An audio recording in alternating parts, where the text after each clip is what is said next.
ఆంధ్రప్రదేశ్లో ఎన్నికల ఫలితాలు రేపు ఎలా ఉండబోతున్నాయి అనే దాని మీద ఒక ఉత్కంఠ మొదలైంది. అంటే వాస్తవానికి అసలు ఇంత నరాలు తెగేటువంటి ఉత్కంఠ ఉందా అంటే లేదు. కానీ కృత్రిమంగా, కృతకంగా కొంత మీడియా చేస్తున్నటువంటి హడావుడి, హంగామా దీనివల్ల ఎక్కడికక్కడ ఈ ఉత్కంఠ అనేటువంటిది నెలకొంది. అయితే దీని మీద చాలా మంది సర్వేశ్వరులు బయలుదేరారు. సర్వేశ్వరులు అంటే సర్వే చేసేటువంటి వారు. ఈ సర్వేల్లో తాజాగా నిర్వహించినటువంటి ఒక సర్వే చూసుకున్నట్టయితే పబ్లిక్ ఒపీనియన్ అంటే పిఓఎస్ అనేటువంటి ఒక సంస్థ నిర్వహించినటువంటి సర్వేలో కొన్ని ఆ, ఒక తాజాగా కొన్ని విషయాలు బయటకు వచ్చాయి. దీంట్లో ఈ ఎన్నికల దీనికి సంబంధించి ఈ నివేదిక ఎలా ఉంది అంటే అసలు ప్రజాభిప్రాయ సేకరణ ఎలా చేశారు వీళ్ళు అన్నట్లయితే డిసెంబర్ మాసంలో నిర్వహించినటువంటి ఈ ఒపీనియన్ పోల్ సర్వేలో శాస్త్రీయంగా నిర్మాణాత్మకంగా వీళ్ళు నిర్వహించామని చెప్తున్నారు. అంటే ఒక ప్రశ్న పత్రం తయారు చేసి ఈ ప్రశ్న పత్రం మీద ప్రజల యొక్క అభిప్రాయాలు సేకరించారు. అభిప్రాయ సేకరణ కూడా ఏమిటంటే వివిధ కోణాలలో విధి విధానాలని ఆ, రూపొందించారు. మొత్తం అధ్యయనం విశ్లేషణలో చాలా నిక్కచ్చిగా వ్యవహరించామని చెప్తున్నారు. ప్రజల అభిప్రాయాన్ని సేకరించడంలో సూక్ష్మ దృష్టితో లోతైన పరిశీలన చేశారు.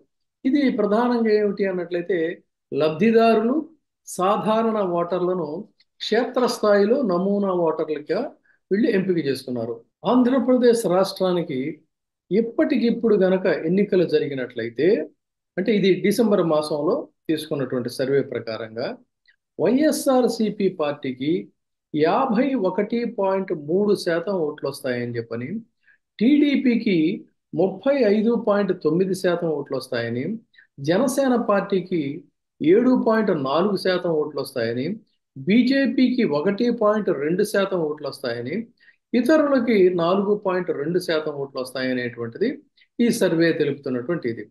ఇక 175 సీట్లు ఆంధ్రప్రదేశ్ అసెంబ్లీకి సంబంధించి ఉన్నటువంటి 175 సీట్లలో వైఎస్ఆర్సిపికి 146 సీట్లు, టీడీపీకి 29 సీట్లు, మొత్తంగా చూసుకున్నట్లయితే 175 సీట్లు వస్తాయనే ఈ 175 సీట్లలో ఈ స్థానాలు ఉంటాయని తెలుస్తూ ఉంది. అంటే వైఎస్ఆర్ లేదు అన్నట్లయితే టీడీపీ ప్లస్ జనసేన కలిసి పొత్తుతో గనక వెళ్ళినట్లయితే వైఎస్ఆర్సీపీకి వచ్చేటువంటి సీట్లు 128, టీడీపీ ప్లస్ జనసేన కూటమికి వచ్చేటువంటి సీట్లు 47, కలిపి మొత్తంగా 175 సీట్లు అవుతున్నాయి. అంటే ఇక్కడ మళ్ళీ ఆ, ఓట్ల శాతం ఎలా ఉంది అన్నట్లయితే వైఎస్ఆర్సీపీకి 51% ఓట్లు, టీడీపీ ప్లస్ జనసేనకి 40.5% ఓట్లు, బీజేపీకి 1% ఓట్లు, ఇతరులకు 7.5% ఓట్లుగా దీన్ని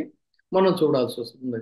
ఒకవేళ బీజేపీ కూడా అంటే జనసేన తెలుగుదేశం పార్టీలతో బీజేపీ కూడా కలిసినట్లయితే అంటే ముగ్గురు కూడా ఒక కూటమిగా ఏర్పడినట్లయితే అప్పుడు వచ్చేటువంటి సీట్లు ఎన్ని అంటే వైఎస్ఆర్ సిపికి వచ్చేటువంటి సీట్లు 133, టీడీపీ జనసేన బీజేపీకి కలిపి వచ్చేటువంటి సీట్లు 42, మొత్తంగా 175 సీట్లు అందిస్తున్నాయి. అప్పుడు మళ్ళీ ఓటింగ్ శాతం ఎంత అన్నప్పుడు వైఎస్ఆర్ సిపికి వచ్చేటువంటి ఓటింగ్ శాతం 51.6, టీడీపీ జనసేన బీజేపీకి వచ్చేటువంటి శాతం 37.4, ఇతరులకు వచ్చేటువంటి శాతం 4గా ఈ సర్వే అనేటువంటిది ఆ, తె- చెప్తోంది.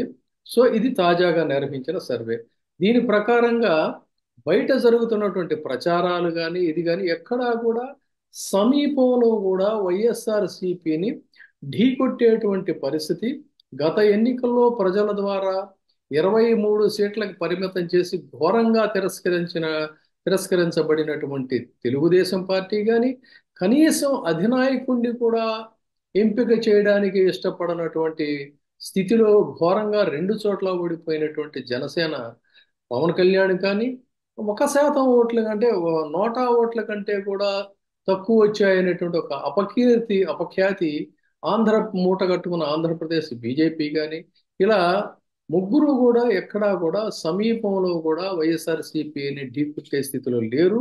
కాబట్టి ఎలా ప్రజల్ని మనం ఆకర్షించుకుంటూ ముందుకెళ్లాలనేది వదిలేసి ఎంతసేపు వైఎస్ఆర్సీపీ మీద బురద జల్లి వైఎస్ఆర్సీపీ మీద వ్యతిరేకత పెంచుకోవడం ద్వారా తాము సానుభూతి పొందాలనేటువంటి ప్రయత్నం ఇది నేల విడిచి సాము చేస్తున్నట్టుగా ఉందనేటువంటిది తెలుగుదేశం పార్టీ తైనాతి మీడియా